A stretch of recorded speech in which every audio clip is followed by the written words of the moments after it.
Hey guys, it's Victoria, and I am here to do Lydia's 6-month update. So sorry that she's not with me, but she is napping and the kids are playing out back, and I might be able to get 5 minutes to get this done on her actual 6-month, birthday. So I can't believe she's 6 months, like half a year. That is crazy. Like, where has that time gone? It's true when they say that it just goes faster and faster with each child. So I just can't believe that she's already 6 months old. Like, it's nuts. It's awesome. She's just so wonderful. I wish you could see the kids out back. Noah's dressed as a knight and Alexandria's dressed as a tiger, and they're playing on the play structure. Maybe I'll try to get a little clip of them at the end. It's so cute. So I'll try to do this quickly. There's really not a whole lot to update. She hasn't had her 6-month appointment yet, and she doesn't have it for another couple of weeks. So that's why I decided to come on and do the 6-month update anyway without her stats, just because if I waited until after that, then it would be almost to her 7-month appointment. So I figured I'd just do a quick update now and then tell you her stats in her 7-month update. So I'm not sure what she weighs. She was about, I think, 17 pounds or so when I did her 5-month update. She was 16 pounds at her 4-month checkup. But she's so roly-poly. Like, you're looking at her in the Jolly Jump or the Jumperoo last night, and her legs are just like, oh, they're just like little Michelin Man legs with all her little rolls, and it's so cute. And it's so different compared to the other two, because Noah, he must have been, sorry, the phone rang. So I was saying that Noah must have been fairly average, because I don't remember anyone ever commenting on his size one way or the other. And I know Alexandria was small because people constantly, probably for the first 2 years of her life, said, oh, she's so tiny. And it drove me crazy because I knew she was tiny, and I didn't need people to point it out, but people always feel the need to comment on something, I guess. So it's so different for me to have like a little like butterball baby. She's just like, I could just squish her. She's so cute. I'll put some pictures in at the end, and if I have any video clips from the last month, I'll try to put some of those in too.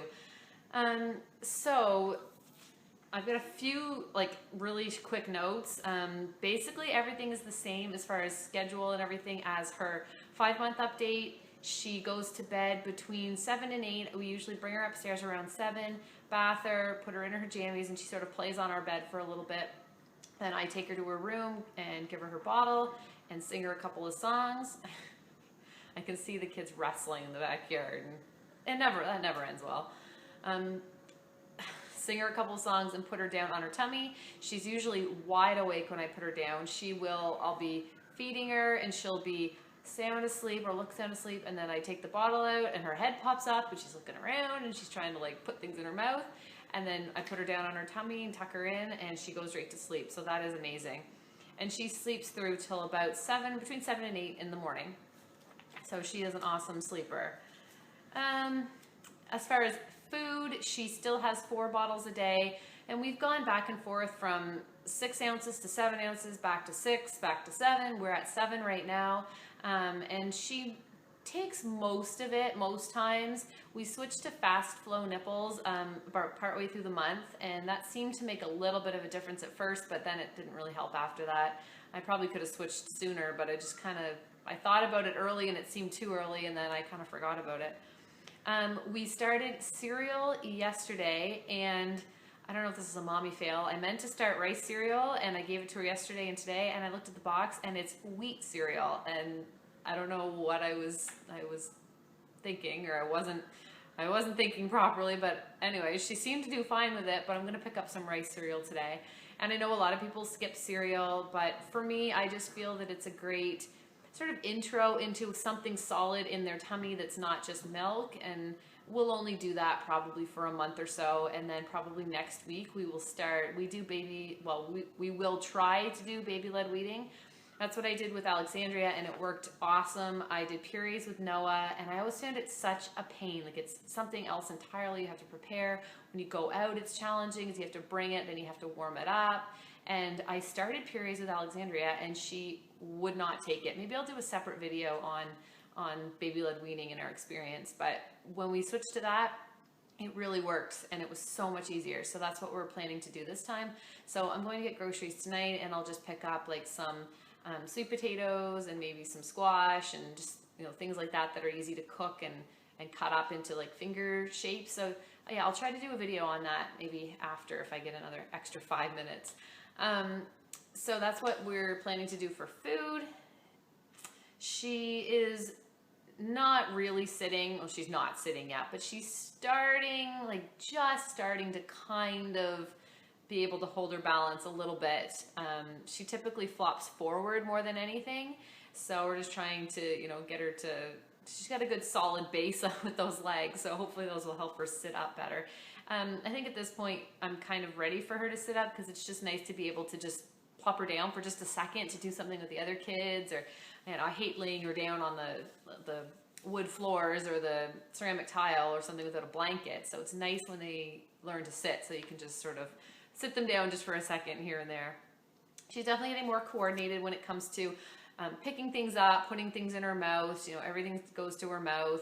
She's, you know, super smiley, super happy. She loves her bouncy chair still. Her jumperoo, she's starting to jump a little bit more in. She's still only been in the Jolly Jumper a couple of times.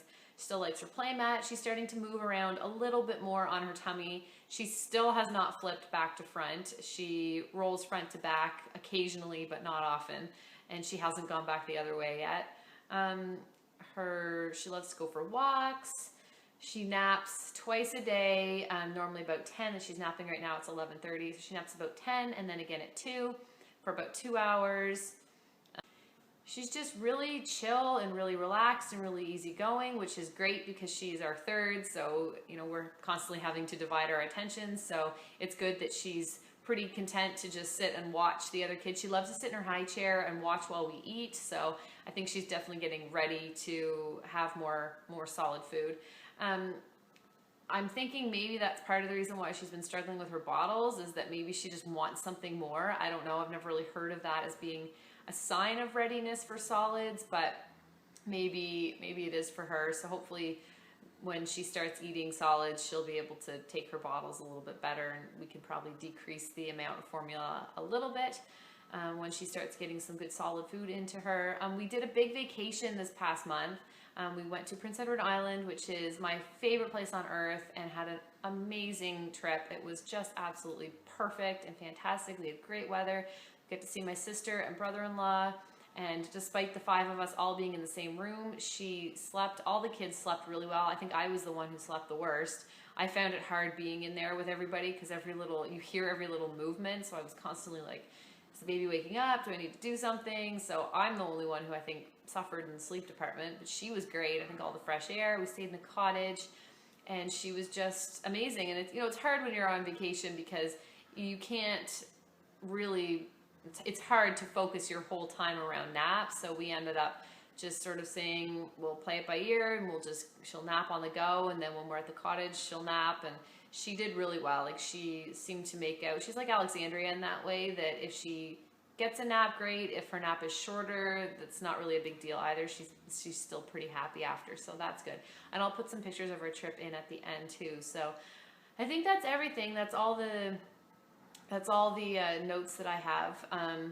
I will put some pictures in, and if you guys have any questions, you can leave them below, and I'll try to do another video about our baby-led weaning experience, and when I get that up, I'll try to remember to link it below. I say that and then I always forget, but I will try, and if I don't and you want to see that, remind me, and I will share it as well. So thanks so much for watching. Sorry if this was all over the place. I will talk to you in our next video. Bye!